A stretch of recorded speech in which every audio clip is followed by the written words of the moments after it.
Hello and welcome everyone to episode 20 of One Piece at a Time, the One Piece read-through podcast where we read and discuss 5 chapters of the One Piece manga each and every week. I'm your host, Derek Bittner, and I'm joined by my wonderful co-host and freelance letterer at Shonen Jump, Brandon Bovia. How you doing, Brandon? Going pretty good. Of course, I'm the English letterer of manga like Dragon Ball Super and Kaijin Number 8 and many, many more. We are getting into it. Yeah, congratulations are in order. We have hit triple digits. Oh man, it feels like it's so soon. It simultaneously feels really soon, and also like, oh god, there's still so much more because we're getting towards 1100 at this point. Yeah. So we have quadruple digits to get into for one, but then there's thought like, oh god, every 100 chapters is 20 episodes, and when you do the math of that, we're in like episode 200 by the time we get to the thousands chapter. Yep. As one quick little thing I will say is chapter 1000, pretty good. Yeah. Pretty good that chapter 1000. I think Oda does his milestone chapters pretty well from my understanding from people. From what I remember, there's some that are really good. Nice. So sure. there's and this is one of them. There's a lot of good stuff to talk about here. So let's not waste any time and get into chapter 96, The Meanest Man in the East, which, boy, I love that title in retrospect. And this the cover page. I know. We got Morgan Runs, who has captured Himepo, is just yelling out to the ship while he holds on to his son, who's desperately trying to hanging on escape. for dear life. What is the plan here, Morgan? Just this? Yeah, I don't know. All right. Yeah, sure. Like they have guns, like. Yeah, but he has a cannons, hostage, so yeah. Okay. I mean, look, we never said Morgan was the brightest Navy man in the book. No, definitely not. So, either way, it's time to get to really one of my favorite things about One Piece. Now that we've gotten the first real introduction to this, and kind of the reason I never really minded filler in the One Piece anime, because I just like seeing these guys hang out. Yeah, this is some of the best stuff. Is like now that we have like our 5 core crew members, like we get scenes of them all just like messing around. It's just cozy. Like it doesn't last long, but I think these scenes are really important. Yeah, you get to see them just sort of interacting and what they do kind of in their downtime. Like, Nami is giving this male bird some lip because apparently they keep raising the prices on the newspaper. And just the little like throwaway world building detail where they get newspapers by flying birds. I love the hat. That's the best part. Yeah, the hat's great too. The hat's good. We got him doing a little salute. Like that's a great bird. Yeah. And we also established that money is still very much part of Nami's character. Yeah, I love that Usopp's like, well, you solved the problem, right? Like, you don't need more money. And of course, like, no, of course Nami's going to get more money. Yeah, I don't want to be a penniless pirate. And then we get what Usopp's up to, where he's making new stars for his slingshot, which is great. And we got the ultimate killer, the pepper sauce star, where anyone who gets this in his eyes won't stand a chance. Of course, Luffy gets thrown into him and catches his eyes on fire. Yeah. And all of this Luffy flying into Usopp because Sanji kicked him away from the Tangerine Grove on the ship where he's like, this is Nambi's Tangerine Grove, hands off. So this sort of like this very quick one thing happens and another thing happens, like the core interaction between the crew in the scene is just like it's peak One Piece. It's fantastic because I love the visuals of, hey, we got a tangerine grove on a ship. That's kind of cool. Yeah. And it makes sense because, hey, we had that whole incident with scurvy before with Johnny and Yosaku. So, oh yeah, you're right. This makes sense. It's sentimental, but also useful. It does serve a point. Yeah. We get Luffy in too good of a mood to even try to attempt to take it because they're heading towards the Grand Line. But we also get the Nami and Sanji dynamic where he's like already wrapped around her fingers, just like she's not even paying attention, just like, oh, thank you. Yeah, just doesn't even care. And of course, Zoro just in his usual like napping. Yep. That's really all he does. Although I do wonder, like, another coup d'etat on Vera. Knowing Oda and knowing how things go from this point, especially as we have payoff to one of those things we were mentioning before in these set of chapters, I wonder if Vera will show up. I was like, I don't think that ever gets brought up again, but definitely, like, I think thematically it makes sense, but right. I don't there know if is that particular that. location. Yeah. Yeah, there is that aspect which I am aware about. And I did wonder, is like, when she mentioned that country, I was like, I'm surprised they didn't mention another place. Yeah. To set up that, but keeping that in their back pocket for now. But more importantly, an ad drops out of the newspaper that catches all their attention, and they start screaming. Yep. And don't quite see what it is, because we actually get to see the Navy headquarters, I guess, out of everything. Yeah, I don't actually know where this is. Like it says the Navy headquarters, but like I don't know if we ever see this particular one again. Yeah, I'm not sure. Yeah, but either way, like what we actually get revealed here is super interesting. Oh yeah, this type of world building stuff I love, just to get to see more of it and see how everything is affected, and we get this sense of, well, how deadly each of the pirates on the East Blue are considered.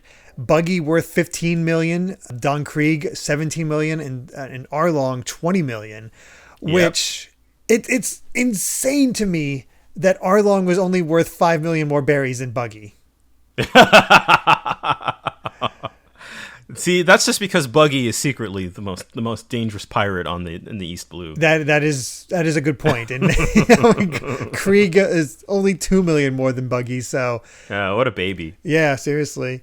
I do like this that for comparison, the average reward in the East Blue is 3 million. We had somebody say that was that Mihawk who said that the East Blue was the weakest? Yes. Of the seas. So we sort of get that in context now. And it's kind of cool that Luffy defeated all 3 of these major pirates. Yep. Which also is why he gets a unprecedented 30 million berry start for his Dead or Alive poster. I love this new character, Commander Brandon, who's explaining all this. Oh, and I just love the shot of him saying, "We must nip this evil in the bud," and it's just like this goofy little wanted poster of Luffy smiling. And, I know. And the back of Usopp's head in the background. I love the realization here. It's like, oh, Luffy's the meanest man in the East. Yeah. I mean, it contrasts so good with like Buggy and Krieg and Arlong. Like, they all have these intimidating wanted posters, but Luffy is simultaneously worth more and a complete goofball. And that fits him to a T. Yep. But we get this creed from the Navy as we're getting to see more of what they're all about. And, if evil forces sail the seas, it's up to the Navy to use our might to crush them in the name of absolute justice. And gotta say, they do look pretty cool. Yeah, to the point of having justice on their marine jackets. Mm-hmm. Just in kanji, which is pretty cool. It's a good look. It's a good look. Yeah. And of course, Luffy is ecstatic about this. Yeah. It's like, we're wanted dead or alive. Uh-huh. Nami's like, oh, God, you have no idea how bad this is. Well, I mean, yeah, because they're going to have, like, bounty hunters coming off of them. They're the highest. Luffy's the highest head in the East Blue now. Like, I feel like for a pirate, like, fame is just an inconvenience. I mean, that's what Koro kind of taught them, but Luffy's living it up. Like he wants this because it makes sense. If he wants to be king of the pirates, you're going to have a wanted poster on you. Yeah. Yeah. I also love this little exchange between Usopp and Sanji where he's like, look, I'm known all over the world, because you can see the back of his head. Yeah. And Sanji's like, it's nothing to brag about while he's pouting. Although he does give an interesting little tidbit here where if you get to be a big shot, they might put you on a poster too, even if you aren't a captain. Yes. Because that is a good point, because we haven't seen, of all of the other pirate crews we've faced so far, only the captains have had bounties, right? Right. We don't have one for Django. So that is kind of a we good don't point. have one for Hachi or anything like that. Yeah. That is, I think, something that's important to establish. Mm-hmm. So they're all set. Little blink and you miss it. Oh, absolutely. And they're all set to sail for the Grand Line. But before that, one more stop. It's kind of the marker before the Grand Line.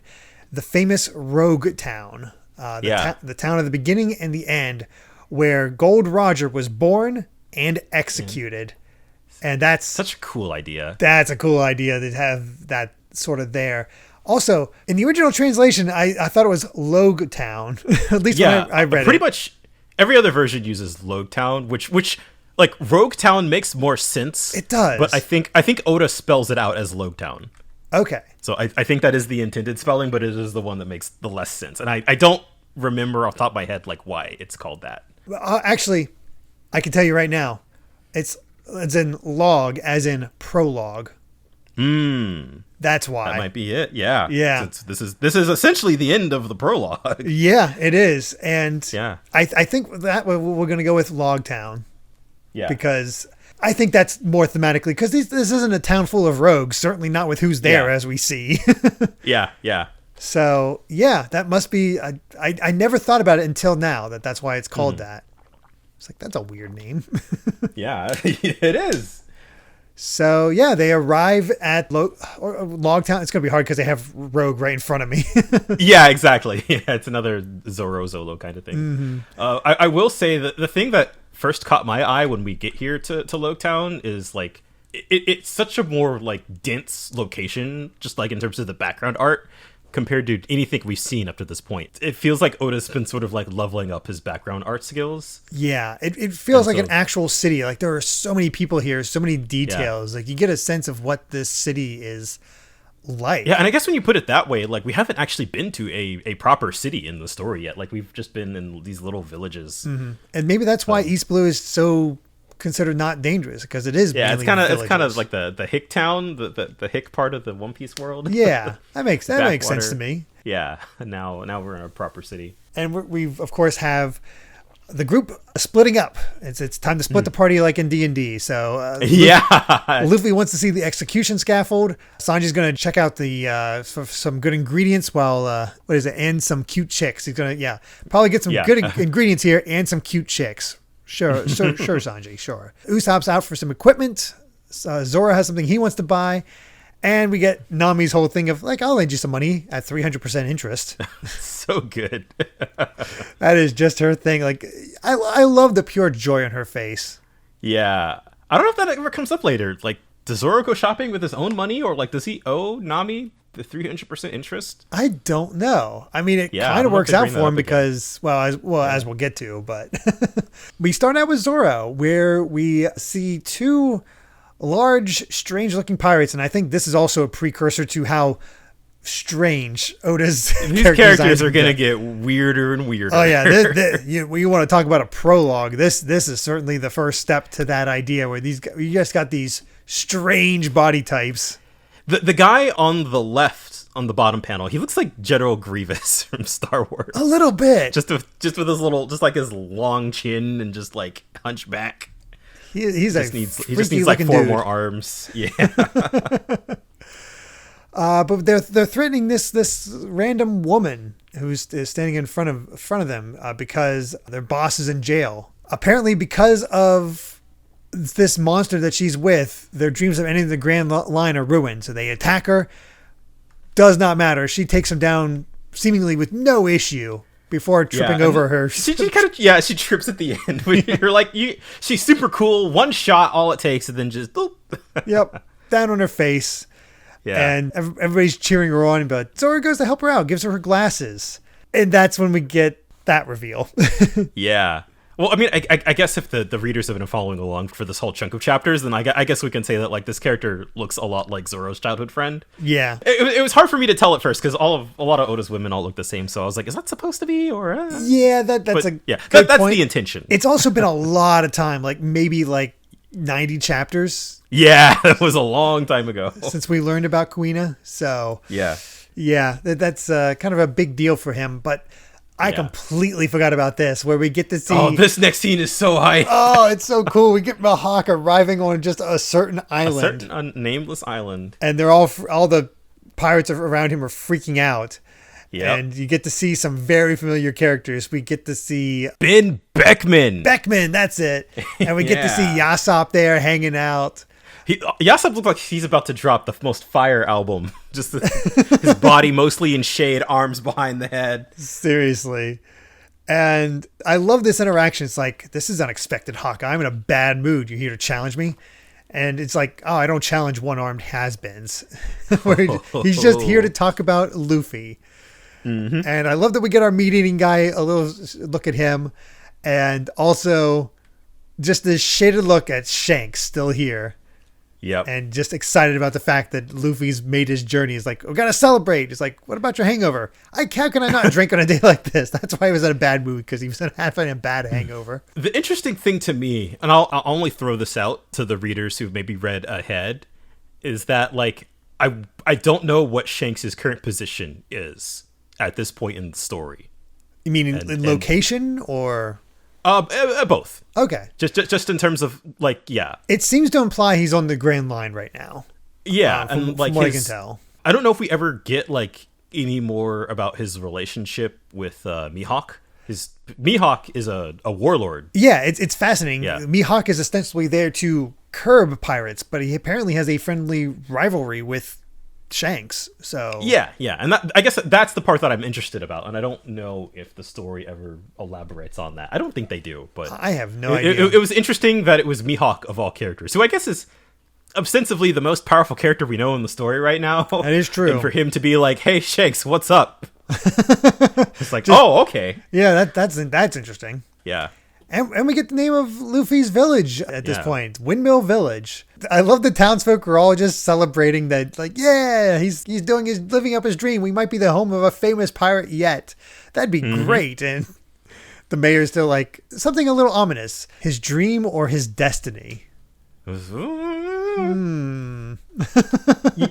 sort of get the feeling, I think I'll talk more about this when we wrap up, but, like, this sort of chunk of chapters is like Oda saying that the scope is about to just blow up. yeah. It is definitely the case. Like, you've made it here at 100 chapters. All right. Like, the world building is about to blow your mind. Oh, yeah, it is. And that's how the chapter ends. Yeah. On that rather ominous, is it his destiny? Like, whoa, okay. Yeah, it caught me off guard because it just felt like it could just keep going because it just all these fun interactions, and I love seeing people react to how this crew is doing. And, yeah. It's awesome. We do get another look at another part of the Going Merry. We got the gun deck and anchor rope storage. Nothing too crazy here. Some life preservers. They float like crazy. Basically, this is where they hold their weapons, and there's where where they raise the anchor at and all that stuff. So, it's again getting to see more of the Going Merry. It's fun stuff. Yeah. But that brings us to chapter 97, Kitetsu the Third, where we find out, Hamapo might be a hostage. They don't care. Yeah. It's time for artillery attack. Just blow them up. They're loading the cannon. Kobe's flipping out. I like, oh, crap. Hamapo's basically dead. Yeah. Wow. This is how the Navy treats their own. Oh, yeah. This is certainly taking a turn. Like, I mean, they want absolute justice, and how dare they let a criminal escape. But chapter 97, I think, can we mark this as the official start, or is not quite yet of, well, time for some Nami fan service? See, they subvert it. So it got a laugh out of me. It's not Oda just like Pervin. It's like she's trying on clothes, and then it all leads to a gag where she's just like, I'm not buying anything. Yeah, I love the guys just like all for it. I love the coat hanger hairstyle. And, it's sexy, but it's not revealing, It's sad as it is to say, fairly reserved compared to how things go. So right. It didn't really stick out to me or anything. Exactly. It's not like there's a massive amount of cleavage there or anything like that. Honestly, I think the black dress does more for her. Yeah. Although the mink around her neck just makes me think of Super Broly's coat thing. I can't help but think of that now. Wow, thanks, you ruined it. Yeah, I mean, no problem. I do love the guy. Like, I didn't realize this at first, but like the guy in the store, like his hair is shaped like a coat hanger. This guy was born for this role. Yeah, he gets up real early to style his hair. I feel for him though. She played him hard. Oh yeah, I'm just you know what? Window shopping. Yeah, poor retailers. Meanwhile, Luffy has arrived at the execution scaffold. And he's just sort of amazed by it. We don't, as you said, we don't really get internal thoughts for Luffy. He just expresses it, and he's just like this is one of the few times I think he expresses awe. Yeah, it's just this is where the great age of pirates began. And he's just seeing it. I love that. Yeah, like the background fades away. You can only really see like the silhouette of him and the execution scaffold. Like everything, like it just it really feels the emotion of the moment. Mm-hmm. It's a great emphasis point. And that's all you really need from Luffy, because that was kind of his whole point. So instead, we return to Zoro, where he is freaking out about how much this girl looks like Kuina. Yeah. And I'm not sure about the line is like, I guess female swordsmen do exist. I doubt it. Like, but you were childhood friends with one. I know, right? Sir, please. But he arrives at a weapon shop where he wants to get a sword. And I love how we even get a name for this guy, Matsu, the weapon shop owner. Yep. And he's like, old swords, newer swords, brand new swords. We have them all, and a solid reputation of over 200 years in the business. Zoro just reveals, like, I have 100,000 berries. Sell me 2 swords.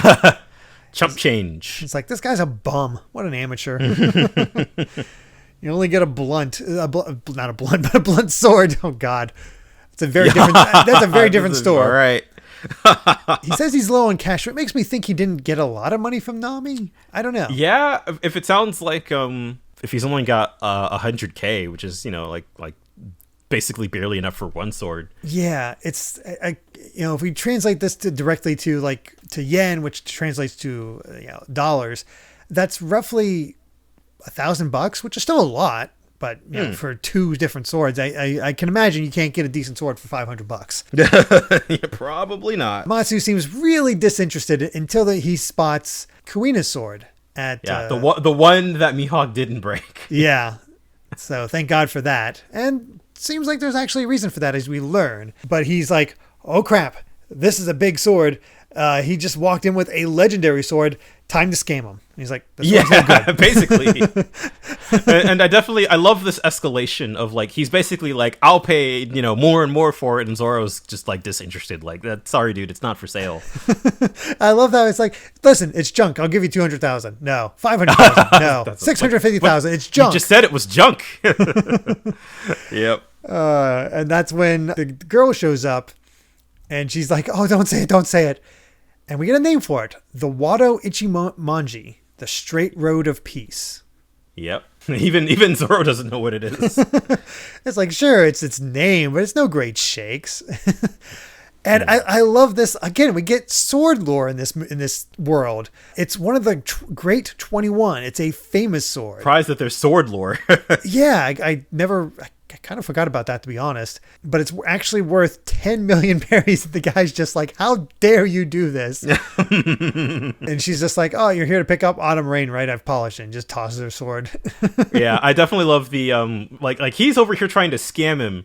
And then here this girl comes in. It's just like basically giving up the goat or whatever you want to call it. Yeah, yeah. He can't go for it. He's just like, whatever. There's scam's up. Yeah, the 50,000 berry ones are in the barrel. Go pick 2. Like, Zoro doesn't even get it. It's like, why is he so mad? It was like dumb. Yeah, I do sort of love this this sort of continuing thread that this girl is just clumsy and just like crashes into the stack of swords on the wall. Yeah. But she's obviously intelligent but also a little naive. It's like, oh, 3 swords, just like that bounty hunter. It's like, Roronoa Zoro. It's like, oh, I know that name pretty well. It's an evil name. Using a sword to make money, that's unforgivable. And she's like, all the famous swordsmen are either pirates or bounty hunters. Most of the world famous swords are in their hands. The swords must be crying. And Zoro's just pragmatic about it. He's like, man's got to do what he can to eat in these hard times. Yeah. Well, I love that the Matsu, like he's just over here. Yeah, he's over in the background. Like, I like bad guys. They give me money. Yeah, exactly. Ready to sail the Grand Line until that monster took over. And that's when this girl defends him. Captain Smoker. We get a name for the monster. She says he's not a monster. But we get our second devil fruit user. Or, third? after. Oh yeah, third. Luffy and Buggy. Yeah, Luffy. Sorry, I meant second. Yeah, other than Luffy. Other than Luffy, yeah. Yeah. So it's our third and one. we have a person who is presumably in the Marines as in the Navy and has a devil fruit. Yeah, the way she's talking. But we get to see her kind of goal to hone her skills as a swordsman and collect all the famous swords that have fallen into the hands of evil men. And that's when we get our sword lore. There's 12 supreme grade swords, 21 excellent grade swords, and 40 fine grade swords. And she is it's her goal to collect them all. Yeah, gotta get them all. Well, and I love Zoro's like, are you gonna take mine from me? Just teasing her. It's like I don't want them. I just don't want evil men to have them. It's like, oh, okay. Well, you can't really control that. And that's when she discovers Katetsu the Third. She's like, this one, get this one. You said these swords are 50,000 berries each, right? This is actually a fine grade sword. This is one of the 40. She has a little book, which is yeah, I know. It's like worth $1 million. Yeah. And I like this also other lore. We got Katetsu the Second was an excellent grade, and the original Katetsu was a supreme grade. Mm-hmm. But then we get Matsu saying he can't sell it. Yeah. It's apparently bewitched. Yeah, and Zoro can just tell. Yeah. Oh boy. And we get this the legend of it. Yeah, apparently the first or all of the Kitetsus are all cursed. Yeah. Which is Apparently they all just die very quickly after using the Kitetsu. He's like, I'd love to get rid of it, but I might get cursed for it. And the girl's like, I'm so sorry for trying to push this sword onto you. And Matsu's like giving her a heck. It's like, yeah, hi, I thought you were an expert. And meanwhile, Zoro's just like, I'll take it. I love that upshot and just like the perspective of the curvature of the sword and all of the like just the detail on it. It's so cool. It does look cursed in that moment where it just like, it does. And just I love that we get like 2 pages of explanation. Like this sword's cursed. I'll take it. Yes, I want it. And it's like, and his wife comes in. It's like, get rid of that thing. Just sell it. I don't care. Yeah. And again, Zoro being unnecessarily badass. Yeah. My luck versus this sword's curse. And he just tosses up the sword, puts out his arm so it can actually be cut off by this fact. Yep. And it just curves around, like the blunt end hits it and curves around and truly embeds itself in the wood. Like, holy crap, it goes far down. Wow, that's sharp. And then just that shot of Zoro saying, I'll take it. Oh, it's so cool. It's no man should be that cool. I'm sorry. That is just so badass. I'm going to put myself in danger. Just because this is a cursed sword. Yeah, hey. And it just asks her, it's like, hey, can you choose another one for me? You're good at this. That's when Matsu runs in the back and comes back out with another sword, the Yubashiri, or Snow Chaser, another fine grade sword. And it's the best sword he has in the shop. And he actually offers it to him for free. Yeah. Just because he's never seen, it's been a while since he's in the man with a swordsman eyes. Yeah, I love that he says that a sword chooses its wielder. Yeah. Yeah, like this is surprisingly cool. Like this is it comes up in the story every now and again, the swords, but like I feel like it's one of those things you wouldn't really expect the story to have. Like this surprisingly detailed like story about where Zoro's swords come from. And it gives you the sense that the swords Zoro was using before were probably kind of crap. Yeah. And again, like, this is just, I feel like Oda, again, being like, hey, the story is about to expand in a really, really big, bad way. I also love that the wife's giving him heck for giving away the sword. It's like, what's wrong with a man entrusting another man with his dreams? Go clean the bathroom. Yes, dear. Yeah, I love he tries to be cool about it, and his wife's like, go clean the bathroom. This girl's so impressed that she can't even get up. She's just like, wow.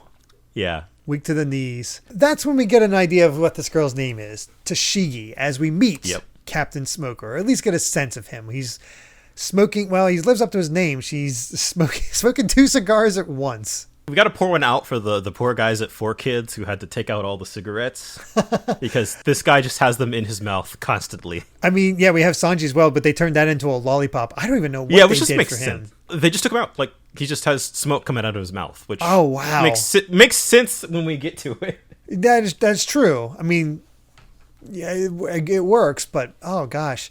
But Yeah, but also, rip. if I remember correctly, in the anime, he has a holder for the two cigars, doesn't he? I think so. Yeah, Well, obviously he doesn't seem to be wearing a shirt in this scene. that is also true. So So I don't know. I only see him from the neck up. But Smoker apparently considers Tashigi a bit of an embarrassment to the Navy. Wow, what a jerk. Yeah, exactly. Then we move over to Sanji, who spots a beauty that we kind of recognize. Yeah, wow, it's It's the mystery woman from Buggy's chapters. yeah, I wonder what she's doing here. I have to imagine people flipping out when they spotted her. After all those chapters that just seemed like oh, that was a fun little aside that probably doesn't mean anything. And all of a sudden, boom, there she is. I'm sorry, that's a good payoff. It is a good payoff. It's like, oh, okay, this wasn't just something random. Like this is actually coming together in the story. It's pretty awesome. And that's where it ends. For our next section of the Going Merry, the bathroom. Yeah, of course. Yeah, which connects to the storeroom, and we got a ventilator where the toilet is apparently also a sink. I don't know how I feel about that. Yeah, I don't know. And apparently by pedaling the ingenious machine as you would a bicycle, water is drawn up from under the ship and electricity is generated where it's under the deck stairs. Apparently there used to be two of these, but Luffy broke one.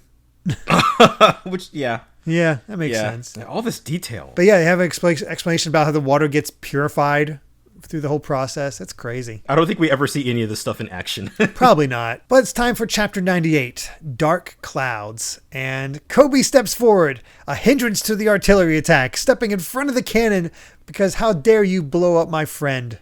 And even Helmeppo's touched. His poor little legs are just shaking. I know. Oh, man. We thought Usopp was afraid with the shaking and the quaking. And this is like, it's up and down Kobe's entire body. This is pure panic. What a situation Kobe's got himself into. Seriously. But okay, we're going places with that. That's awesome. That's awesome. Yeah. It took a little while for this one to like pick up. Yeah, before it was just like, oh, that's cool. They're working towards their dream. But now that we have an actual plot going, it's certainly more interesting. Not as much to say as Buggy, but interesting. Yeah. But now it's time to check in on Sanji, who has discovered a weird-looking fish, an elephant true bluefin that swam in from the South Seas. Yeah, what in the heck is that? That is a weird like a fish with a trunk. Yeah, a trunk, and I didn't even notice the trunk. I just noticed the tusks. That's so weird. Yeah, it's the floppy ears. Oh my goodness. Very, very strange looking. And I do remember one of the fillers in the anime was Sanji had a cook-off to try to win this fish. I do remember that. Which I remember being kind of fun. Yeah. And then you see Usopp is like, wow, these eggs are cheap. Nami does get herself a haul. I mean, these clothes all look casual, quote unquote. These all look pretty fancy to me still. Yeah, seriously. But she looks so happy with herself, which I guess buying things for herself without having to rely on Arlong has to be a big thing. Yeah, I'm good for her. Yeah, seriously, this is a good for her moment. Like, dang it. Also, showing off a bit of Nami's brand of badassness, where it's like, the air's different. The barometric pressure's dropped. There's a storm coming. Oh, I wanted to stroll a bit more longer. And then ask for a sheet of plastic, but they're like, the weather's fine. Yeah, again, just like showing off her knowledge of just like weather patterns and stuff. It's great. And of course, Luffy has to take looking at the scaffolding a bit further, and he actually jumps on top of it and looks out over the crowd and city. Yeah. And I love that some officer's just like, hey, get down from there. It's like, do not touch the beheading scaffold. Yeah, which, I mean, it makes sense that it is under the jurisdiction of the world government. Yeah, it's kind of a national landmark. And then until poor guy gets a mace to the face. Yeah. It's an interestingly familiar weapon. Yeah, I wonder if people immediately got that. Like who that belonged to as soon as they who this woman was as soon as they saw the mace. And I do love this interaction. It's like, surely you haven't forgotten this face, and everybody's just like, what a beauty, paragon of loveliness, she's gorgeous. And even Luffy says, I don't know you, beautiful lady. Yeah, he's just like, who are you? I'll never forget you. You were the first man to ever hit my lovely face. I hit you? I love it. I love this. Yes, I really felt it. It was so boy. hard. And everybody, all the guys in the background just like, It's like, oh my God. wow. It just, okay. Yep. Also, I love this line. Who's the most beautiful woman on the seas? And they say it's her. Where, in fact, I mean, not to spoil too many things, but we meet the most beautiful woman on the seas. Yeah. In the technicality sort of sense, her, yeah. Yeah, I don't know if that's an official title or anything like that, or just women vying for it. Apparently, Nami was considered a beauty, but this woman was maybe even more so to some. Well, she goes on like, there isn't a man in the world who would grovel at my feet, and Luffy's just like, no way, shut up, who are you? He's just like, I don't care. Yeah, this is the beginning of the grand tradition of Luffy is completely asexual. He has a bad memory. Yeah, that too. What a combination to have. The guards attempt to arrest her for assaulting a police inspector, and they're like, "This is difficult. She's so beautiful. So what? Arrest her!" And while crying with hearts in his eyes. And then we have this strange sequence where something explodes behind them while somebody says "die lavishly," and the point of it is flying towards her, and just sort of bounces off. It definitely was kind of like, I wasn't quite sure what was going on at first, but yeah, I did not understand that one at all, like where it came from, what happened, or anything like that.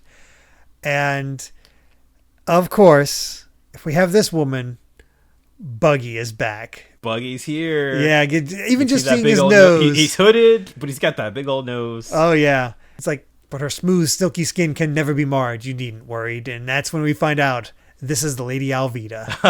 Well, then I love, she says, I'm the exquisite Lady Alvida. And Luffy's like, Alvida, where is she? It's like, you look kind of different. It's like, nice of you to notice. I ate the devil fruit and transformed. The slip fruit. Now her beautiful skin cannot be marred by any attack. Sadly, her beauty was barely enhanced. However, as you said, I do look a bit different. My freckles are gone. I don't think that's it, says Luffy. Yeah. That's a good joke. I am sorry. God, never would have expected Alvida to return. Not only to return, but like to have it foreshadowed for so long. Right. Because there was no indication. You never saw the mace at all. She looks like maybe completely some people different. Connected the hat. Yeah, but she looks... I don't think it would have crossed most people's minds. This is definitely, I think, maybe the first example of like a character getting introduced way before, and then just sort of like, okay, what's the deal with this? And then like having them come into the main story like it's nothing. It's really well done, and honestly, you've played Banjo-Kazooie, right? This is a Gruntilda Grunty situation. Oh yeah, it is. She just captured poor Tootie and took her beauty. Yeah. Yeah, definitely the slip fruit is an interesting one, because I feel like we've already gotten into it with Buggy to an extent of like the really silly devil fruits are just like kind of absurd abilities that you really like you wouldn't expect. Like, how would that function? Yeah, apparently just smooths her out, which apparently includes body fat, and just makes her as svelte as possible. Wouldn't that technically also occur to the chest if it smoothed her out? I guess. Like, I don't know. It's one of those devil fruits that is just better the more you don't think about it. Yeah, but also kind of crazy here. We have 2 more devil fruit users. We're up to a grand total of 4 now. Yeah. Even though we haven't seen Smoker's abilities yet. They're coming out of the woodwork. We've spent 100 chapters with them kind of like every now and again, but now I feel like we're really getting into like, all right, a lot of characters are going to have them who were introduced. But of course, we got the man himself, Buggy, back with his crew. And I love how all this is true. It was an epic adventure, especially since I was missing some body parts. There was laughter, there were tears, there was friendship as well, but Buggy persevered. He's so dramatic. And then, of course, all this build up, and then Luffy's just like, oh, it's you, Buggy. Also, did not realize Buggy, it's so weird to me that Buggy has different face paint. Oh, I didn't even notice. Yeah, it's very strange. He has that little middle part there. It threw me for a loop because he has like eyeshadow now, and he changed up his face paint. Now, God, it probably changes over the course of the series, and I'm going to have to go back and check. Might have to, yeah. But Luffy gets caught off guard, and Kabaji Kabaji's back. catches him in the gallows. Yeah, he's about to be executed. Buggy had a whole plan going. That was kind of impressive, but yeah. Probably the most brain cells I've ever seen Buggy use. Yeah, it's honestly a good revenge plan. Yeah. He's also doing this in Logue Town, where we have the monster Captain Smoker there. And apparently, he gets informed that the pirates are causing a disturbance. And Smoker's just trying to stack rocks. Without a shirt on? I don't know what he's doing here. I don't either, but I guess he says, no good, I'm trying too hard, I shouldn't rush it. Like, I guess it's a calming technique or something, but he puts I don't know. He puts on his coat, which is lined with cigars. Captain White Chase Smoker, same rank as Morgan. Oh. Which is weird because that is weird. The power level between those two is a gulf. Night and day. Oh, yeah. Yeah, he's getting caught up on the situation here, though, with he's basically heading off to the scene. Mm-hmm. You can tell just how efficient he is. He's like, have Squadron 2 surround the area, have the remaining soldiers take up positions within firing distance. We're all good with this. Yeah, he's all business. Mm-hmm. And he just seems like, oh God, he's a pure badass nightmare. You got this monster, and then you got this little girl, like, oh yay, 3 scoops of ice cream, and bumps into him. Yeah, and then just that look. It's like, oh God, he's gonna kill her. Instead, he gives her a bunch of money and says, try 5 scoops.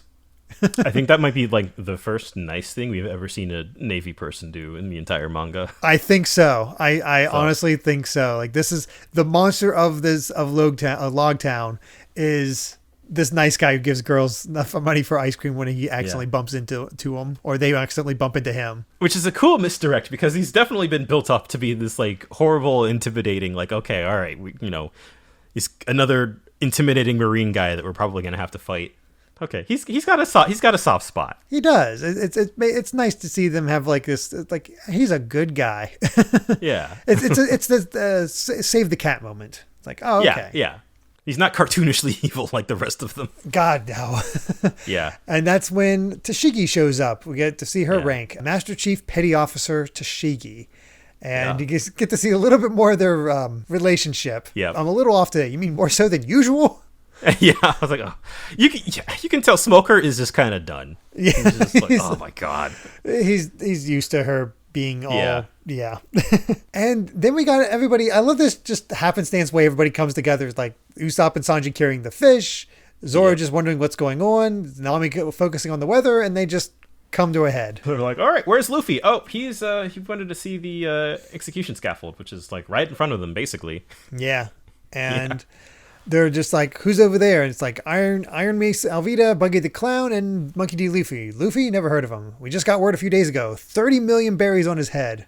It's like, oh my God, it's been a while since we had... And I love well, right now he's about to be killed. And all Luffy's saying is oh, my nose itches. Yeah. He's taking this whole death thing rather nonchalantly. He really is.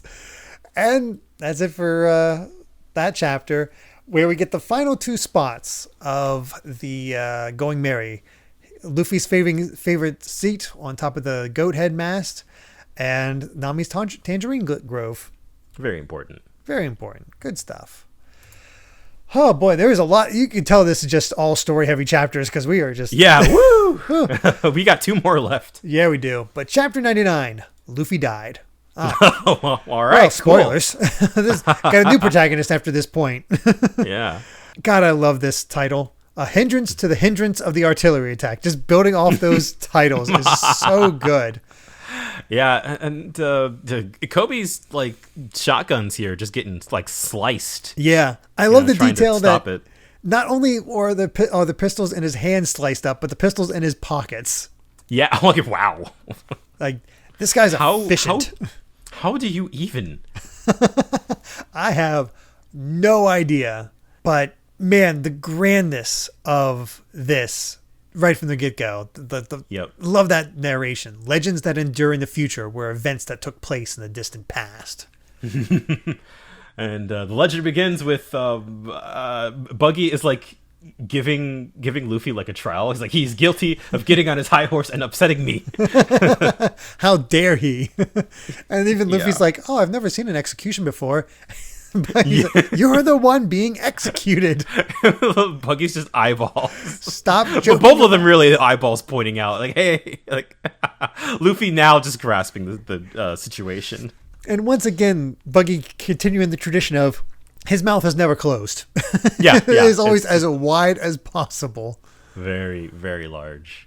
And all the people are just standing there watching, like, oh man, this pirate's about to be executed. We find out that a plan was hatched between the crew where Nami and Usopp are heading back towards the ship. And Usopp's even talking himself up. We could help him. After all, I did kill one of the big fishmen of the big fish of the fishmen. And it's like, did he kill you? Now. I don't.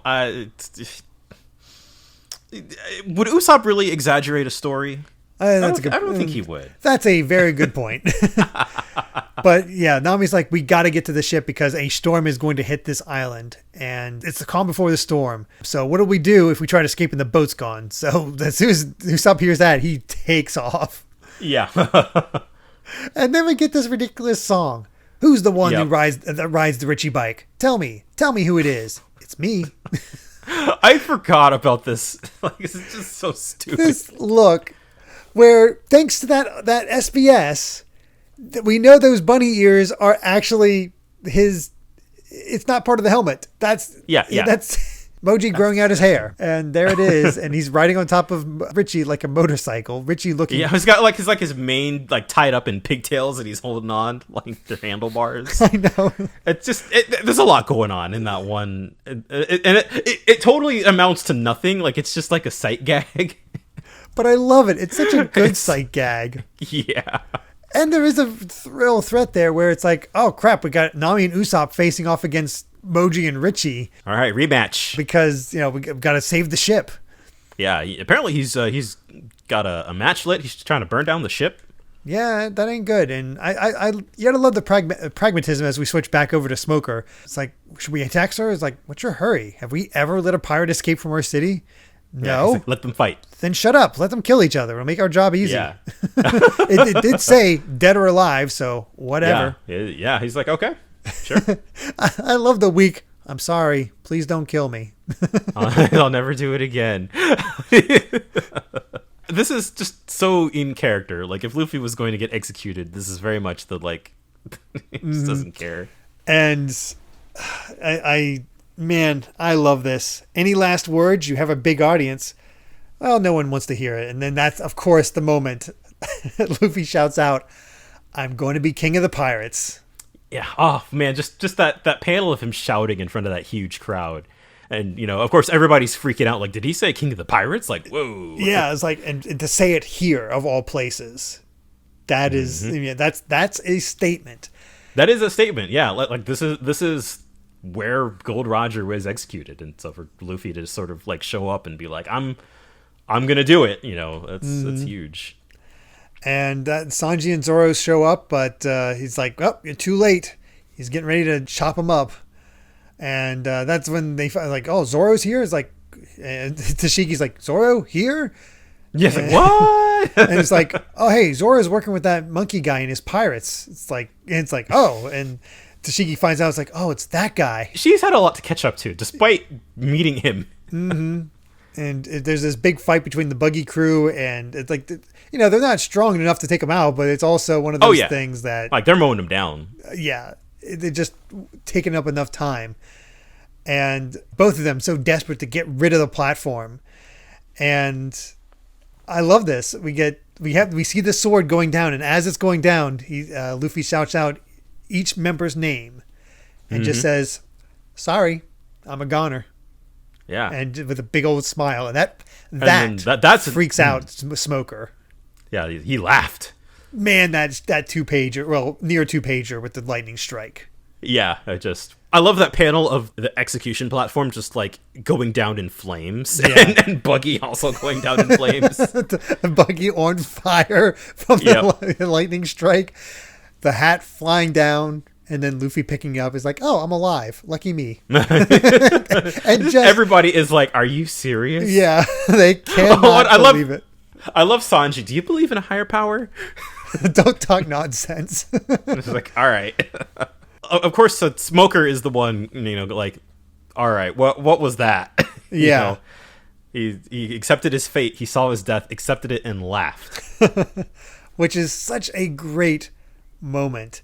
Yeah. And especially because he asked another soldier of his, which, it seems to be an underling, but he has the coat on, so it shows he's in a more position of power. But he's like, did any pirate laugh right before his execution? When faced with certain death, every man trembles in fear. And he's like, 22 years ago, another man laughed on that very spot. He was Gold Roger. And it's like, that's good. Symbolism. Yeah, the symbolism. I do love the extra little thing they put in here in the anime where they show a young Smoker actually having witnessed Gold Rogers. Oh, that's a cool little detail. Yeah, I love that little addition where it's like that's how he knows is because he was a kid when he saw Gold Roger get executed. Good stuff. And that's when it's like, well, it's time to go after him. It's like it's like he went west. The wind is blowing towards west. They'll have a tailwind. Is this just a coincidence? It's as though some kind of force is willing this man's survival. Yeah. I feel like that's sort of a good, like, that's what's happening in a nutshell. It feels like. Yeah. It's as though some force is willing. Like, luck is going in Luffy's way. Yeah. By far. It's such a different feel. Like, it is. As we can say, this is a short arc. We're done with Logue Town after this. It covers so much ground. It really does. And man, what a way for chapter 100 to begin.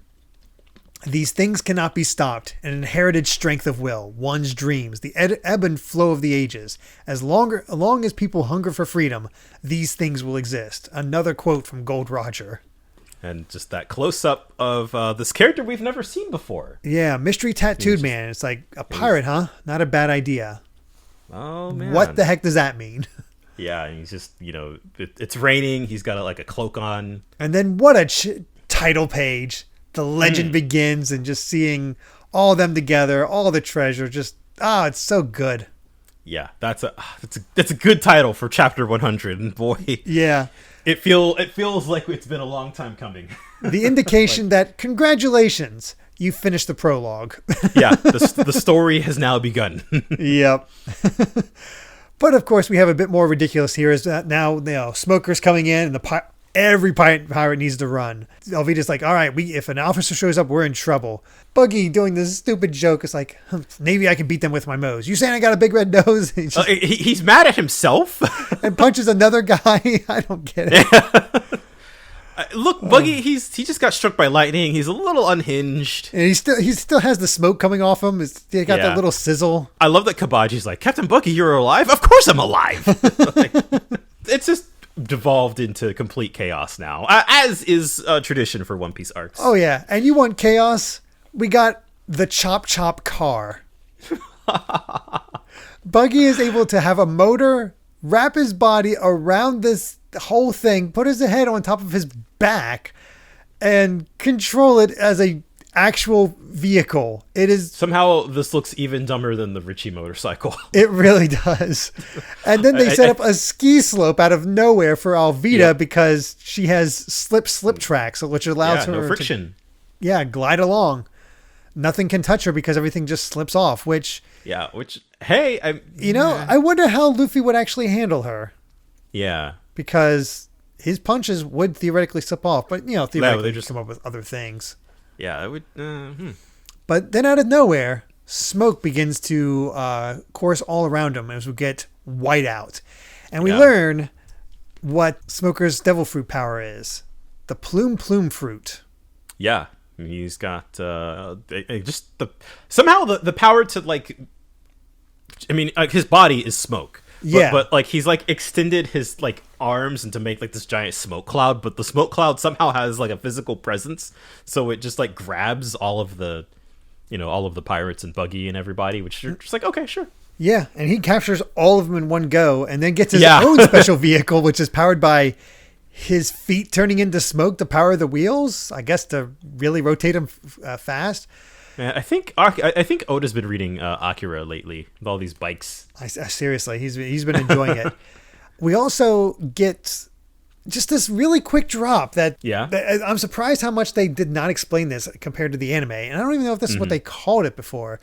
They call it prison bullet. Something that people it was developed by the Navy to use against devil fruit people, basically to get rid of their powers. And I don't know if it's explained later, but isn't this called like sea stone or something like that? Yeah, and I don't know if this is like a different term for. I know the manga uses the manga translation uses sea prism stone later, so I don't know if it's like a one-off thing, or if it's different somehow. But like the I feel like the actual detailed explanation will get in due time. But yeah, for now, just internet, and they can't use the devil fruit powers. Yeah, I feel like prison bullet is a mistranslation somehow.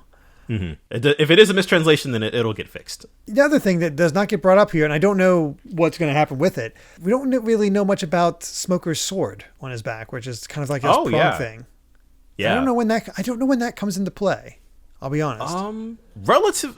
I thought it was here, but I'm not sure when. So yeah, I think it's a little later, but not that far. Okay. Yeah, I could be wrong though. But man, it's a good thing it's raining because Moji can't actually light the ship. Yeah. And poor Richie's just hungry. Yeah, he's like, man, I could use some rice. And we got Usopp still afraid, still his legs are still quaking as he's in the distance, but still able to he got hidden. And as as Richie goes to attack him, he uses his fresh egg star, but ends up missing. But hey, fresh egg. So Richie just goes to eat it. He's just licking it up. This is kind of adorable. Yeah, it is. But I love how Luffy's like, hey, these guys are persistent. Should we fight them? He's like, nope. All right, to get to the ship. Run. But of course, Tashigi's able to appear in front of Zoro. And she's like, how dare you make fun of me? And I'm going to take Wado Ichimonji away from you. I feel like all of their interactions is Zoro just like trolling this poor girl. He's like, let's see you try. Like, he's just doesn't care. No, he doesn't care. And he also just saying by a omission, I guess, lying by omission, because he never said anything. He just he didn't say he wasn't Zoro. And of course, this immediately, like, because Sanji cannot take this whatsoever. He's attacking a girl. How dare you? Yeah. Luffy's like, come on. You know. He's like, let's go. But man, that sea is getting rougher. And we don't actually see the full fight. Just the fact that Zoro is better than Tashigi. And him saying that he wouldn't surrender the sword for anything. He spares her, has to go. And she says, are you not killing me because I'm a woman? It's like, she said the thing. Trigger those memories. Oh boy. He's like, I can't stand you. Your face, you look exactly like my friend who died years ago. You even say the same things. I love, this is, of all things, is the thing that just pisses Zoro off. and they have a little argument, like it feels like they could have been childhood friends with the kind really of like does. silly petty argument that they're having. It feels like, this is kind of what Kuina would have been like if she had grown up. Yeah. But probably without the glasses. But here's another thing that I really like about Smoker. We get Smoker ahead of him, and it's Luffy versus Smoker. And he gets caught right away, and Sanji can't hit him. Like, he has his foot embedded in his face. Yeah, that's such an interesting shot and it's a good way to show how Smoker his body is just made of smoke. So, like, you just can't hit him. Yeah. And the White Fist puts Sanji against the wall. Luffy even attempts to use the Gum pistol, and nothing. Goes right through him. Yeah. Smoker's not impressed and actually captures him. Like, holy crap. This feels like an opponent Luffy can't beat. Yeah, this is, I feel like, the good, like, mid-boss is Smoker. Like, he's just like, okay, this is sort of... I mean, because we've seen Luffy, in multiple fights and beat opponents like Arlong who were like way stronger than him. But now we're just faced with a character who's just like, you just can't hit him. Like, there's nothing you can do. You're just out of luck. And as he says, and he's starting to pull that strange sword of his when Tattooed Guy shows up and actively stops him. And pointedly, Luffy does not see him. Yeah, because his head's just... Smoker is still smushing his face into the ground. Yeah. All we know is, like, Smoker recognizes him, says the government's after his head, while this guy says the world is waiting for our answer. Yep. And then we get this thing called Wind Blast, which is that him attacking or something else? That is how I interpret it, but I'm not really sure. Because it looks like he's covering up, so I'm not sure if he's actively doing it. Because if he is the one doing that wind blast, it implies, to me anyway, that maybe he was the one cooking up the storm because he actively saved Luffy. That is a popular theory, is that this character can control the weather. Which in a story that is mostly ocean is, of course, would be a very powerful technique. I do say that is mostly a fan theory still, because there's a lot we don't know. Yeah, because very, very slight spoiler here. We don't see this guy again for a long time. Not for a while. Yeah. And even now, me as somebody caught up, there's still so much about this character that we don't know. And so much about the scene that we don't know, like why he's here, what he's doing. Smoker even asks, like, why are you trying to help that guy? And, calls him out by his name, who's Dragon. And all Dragon says in response is, what reason would I have to get in the way of another man's adventure or voyage? And again, Luffy never sees him. He even says, what is it? What the heck is it? He just doesn't see. He's like, what's going on? Yeah, which is a very crucial part to that scene, is that Luffy just can't see what's happening. But they make it to the ship, manage to get on board, and because of that big blast of wind, every pirate was able to escape. And Smoker is not having this. They are going to hunt them down and head for the Grand Line. Tashigi's with them, and I love this. But the Grand Line is out of your jurisdiction. What will our superiors say? You don't tell me what to do. Go tell them that. That is... Smoker doesn't play, despite being a Navy man, all about like rules and structure, and Smoker's just like, I don't care. Yeah. I don't play by their rules. And I think that's what makes him so likable. He is a cool character. He is a cool character, yeah. And I feel like definitely he is a much more nuanced Navy sort of character than we've seen so far in the story, and I We've think needed that as it goes on, as the story goes on, that continues to be true. That he like, I think we're starting to sort of see that like the Navy isn't just a monolithic organization where everybody follows the rules, and even within pirates, we've sort of seen that like everybody kind of has their own crew, and there's like factions like the warlords and whatnot. Like there's sort of like One Piece sort of has like these two halves and sort of like halves within those halves, which is really cool. Yeah, I get it. But the great thing is everybody's heading towards the Grand Line. Yeah. Oh, yeah. Smoker's going. Buggy and Alvida are going. Yeah, and Buggy says it's nostalgic. Yeah. He's actually, that's really interesting that he's willing to, he's given up his treasure ideals just to get revenge on Luffy.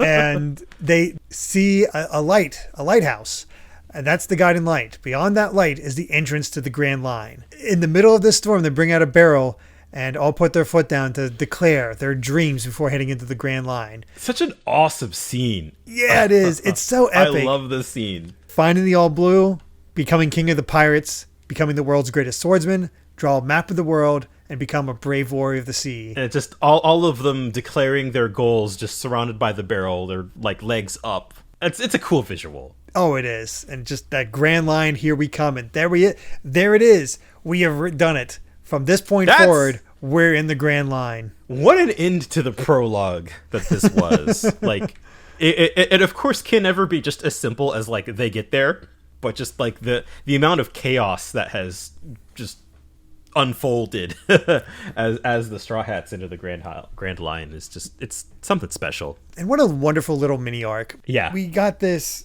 little bit of world building. We got this quick just arc where we met a bunch of new characters, or we met a bunch of characters, and just, I don't know, expanded upon it more than we ever thought. I mean, it's so quick, but it's so fun. And I'll say it again, I like the Logue Town filler.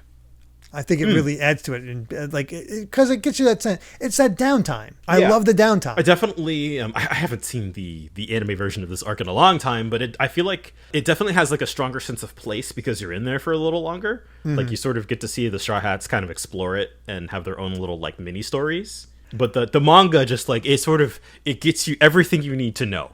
Yeah. Here's all the essentials. Here's where we're at. Let's go. And I mean, there's pointedly a filler arc, a short one, but a filler arc before these next set of chapters that we're reading in the anime. It's silly, but I enjoy it. I mean, again, I've said for the longest time while watching this, I can literally watch this cast do whatever, and I'll be happy. Yeah. Oh yeah. You put them in just about any situation, and I'm down. And the anime is definitely really, really good for that. And even the manga, I think, still, like, for a while still has a fair number of scenes. It's just like, if we're just sort of transitioning from one like arc to another, or sort of like one plot beat to the next, like. It usually involves them just sort of like, okay, we're all just goofing off and doing whatever. I love it. It's just, it's nice. It creates that companionship that you really need with this crew. And I don't know, it's just felt like they're completely gelled together, and I'm excited to see the Grand Line. Yeah. What a build up that this has been too. Like it took us 95 chapters to get everybody together. So and 100 chapters to actually get to the Grand Line, where everything was this thing that's been talked up for ages.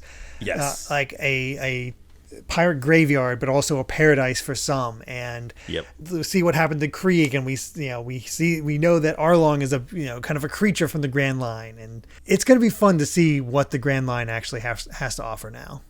Yeah. Mm-hmm. I think with that, we've said all we've wanted to say about chapters 96 to 100 of One Piece. Thank you so much for listening, and you can find more of my ramblings and stream VODs over at BitNerd Games on YouTube, or BitNerd with an underscore at the end on Twitter. Brandon, where can everyone find you? I'm on Twitter, at Brandon Bovia. It's just my name. Especially these days, I'm trying to talk more about just like manga that I'm reading, because I do read a lot of manga outside of work, even though it can kind of burn me out sometimes, where I'm like, I'm working on manga for like 12 hours a day, and then I just read more stuff in my downtime. But hey, I feel that. I play video games for work, and it's like, how am I going to unwind? I'm going to play video games. You're right. Yeah, exactly. It's like, I can't escape. So, no. I'm definitely, That's what happens when you make your passion your job. Yeah, basically. So yeah, if you want to hear sort of my ramblings on that stuff, and of course whenever I have a big sort of release for stuff I work on, I usually try to give it a good breakdown, and just like, here's what I think about the lettering and stuff like that, or like stuff that I try to do. That's what I attempt to use Twitter for, but it's mostly nonsense. I gotta be honest. Nothing wrong with some nonsense.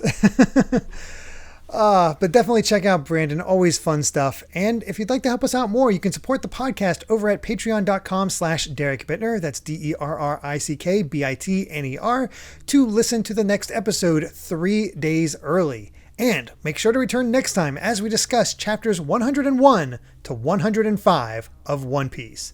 Until then, my friends, bye. Remember to take life one piece at a time.